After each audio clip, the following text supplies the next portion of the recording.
Hey guys, Munce here. Is selling your home penciled in as one of your 2021 resolutions? If so, I'm here to give you a few tips on what you can do now to sell your home this coming spring. You definitely want to lighten the load before your home hits the MLS. Make a list of home repairs in order of importance. Been putting them off because you're not so handy? No worries. Hire a friend to help you knock them out. Dinner afterward is always appreciated. You want to be able to help buyers find your home easily. You can do this by replacing or installing modern address numbers or plaques. Is it an unreasonably warm day? Take advantage of it by pressure washing your driveway and sidewalks. You got a few minutes here and there? Grab some trash bags or storage totes and one by one clean out drawers, closets, bookshelves. The less stuff you have, the cleaner and more spacious your home will appear.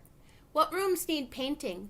Look at the days ahead and plan one weekend each month to tackle any painting projects. If you're planning to sell in 2021, we'd love to meet you, see your home, and help you get the ball rolling this spring.